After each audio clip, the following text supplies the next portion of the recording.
दोस्तों नमस्कार। बिजनेस संजय से मैं कौशल तिवारी हूं। आज बात की शुरुआत कहां से की जाए।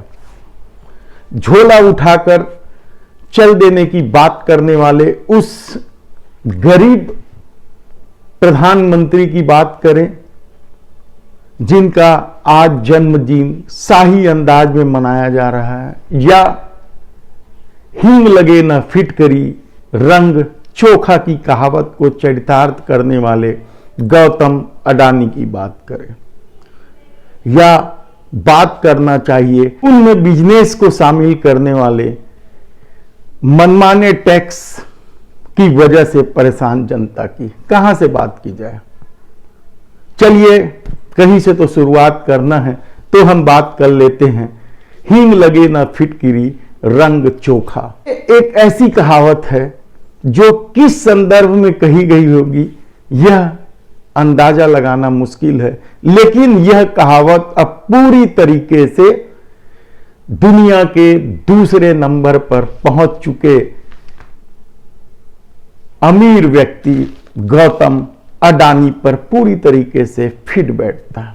आप सोच रहे होंगे कि गौतम अडानी दूसरे नंबर पर पहुंचे हैं तो उनकी कंपनियां बहुत प्रॉफिट में होंगी। बेहद प्रॉफिट की वजह से वे पिछले कुछ सालों में विश्व के दूसरे नंबर के अमीर बन गए होंगे। ये आप सोच सकते हैं, क्योंकि किसी को भी यह बात इसी अंदाज में अच्छी लगेगी, लेकिन हकीकत यह है कि गौतम अडानी की कोई भी कंपनी भारत के टॉप 25 लाभ कमाने वाले कंपनियों में शामिल नहीं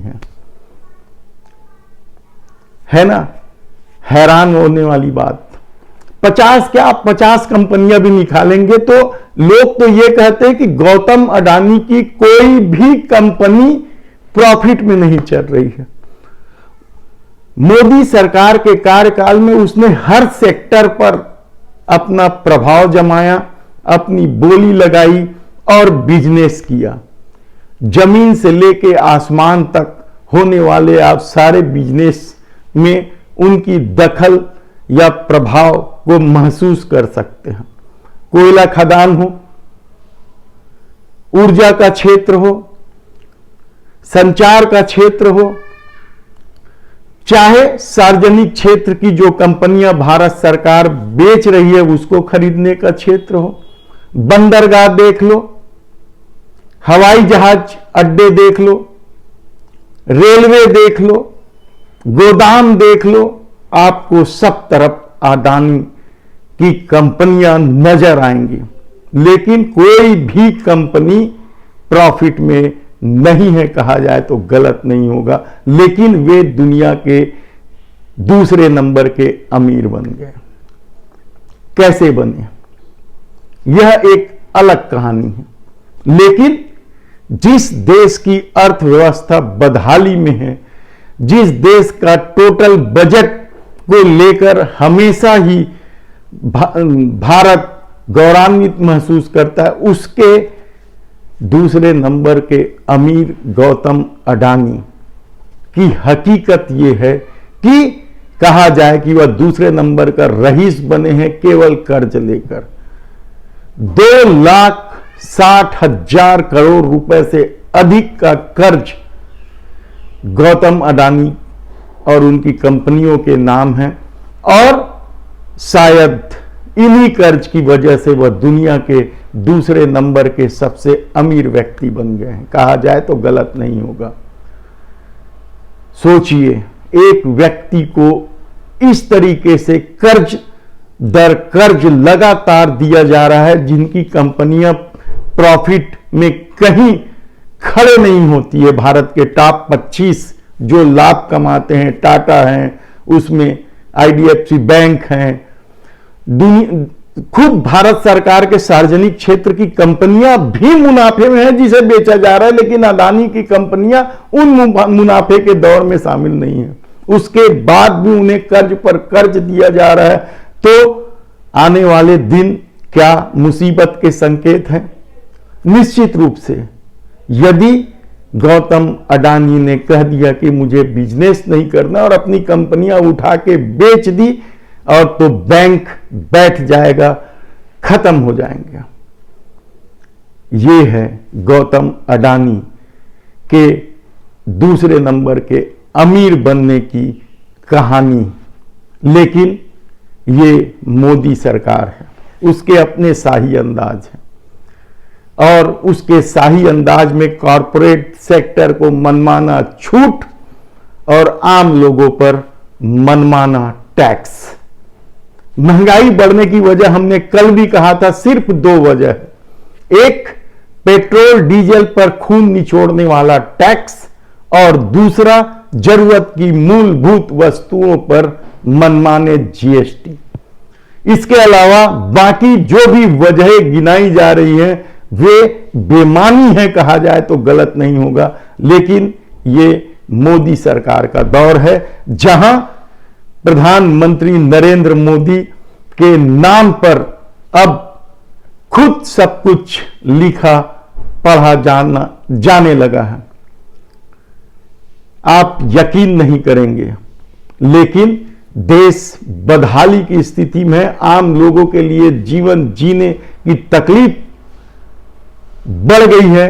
लेकिन प्रधानमंत्री नरेंद्र मोदी का जन्मदिन शाही अंदाज में मनाया जाएगा, और इस दिन बाकायदा सोने की अंगूठी भी बांटी जाएगी आम लोगों को।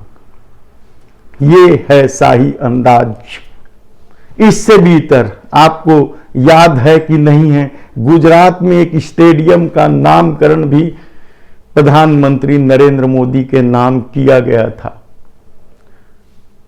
और अब अहमदाबाद म्युनिसिपल कॉरपोरेशन ने अपने मेडिकल कॉलेज का नाम बदलने का निर्णय ले लिया है। बकायदा प्रस्ताव पारित हो गया है। यह चुनावी वर्ष है, आप चुनाव आयोग को कुछ नहीं कहेंगे, क्योंकि इस दौर में चुनाव आयोग की क्या भूमिका रह गई है किसी से छिपा नहीं है।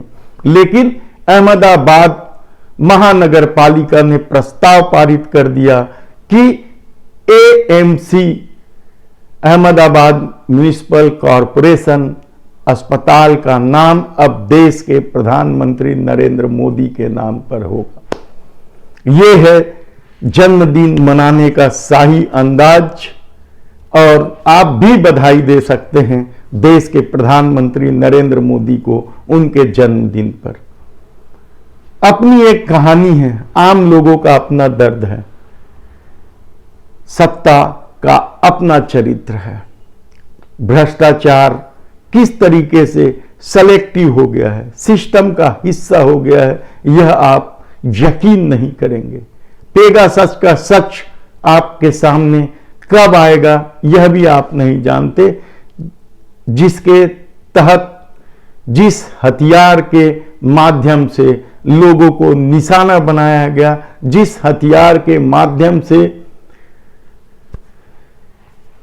बेडरूम में झांकने तक की कोशिश हुई, लेकिन यह सारा खेल राष्ट्र हित में किया गया। राफेल सौदे का सच भी कब आएगा कोई नहीं जानता, लेकिन यह खेल भी राष्ट्र हित में हुआ। लेकिन इन सब बातों का बहुत ज्यादा कहीं मतलब नहीं है, क्योंकि सत्ता अपने हिसाब से चलती है, उसके अपने ढंग हैं। भले ही प्रधानमंत्री नरेंद्र मोदी अपने मुंह से कुछ न कहे, लेकिन भाजपा के लिए आज उत्सव का दिन है, और वे शाही अंदाज में प्रधानमंत्री नरेंद्र मोदी का जन्मदिन मना रहे हैं। धन्यवाद।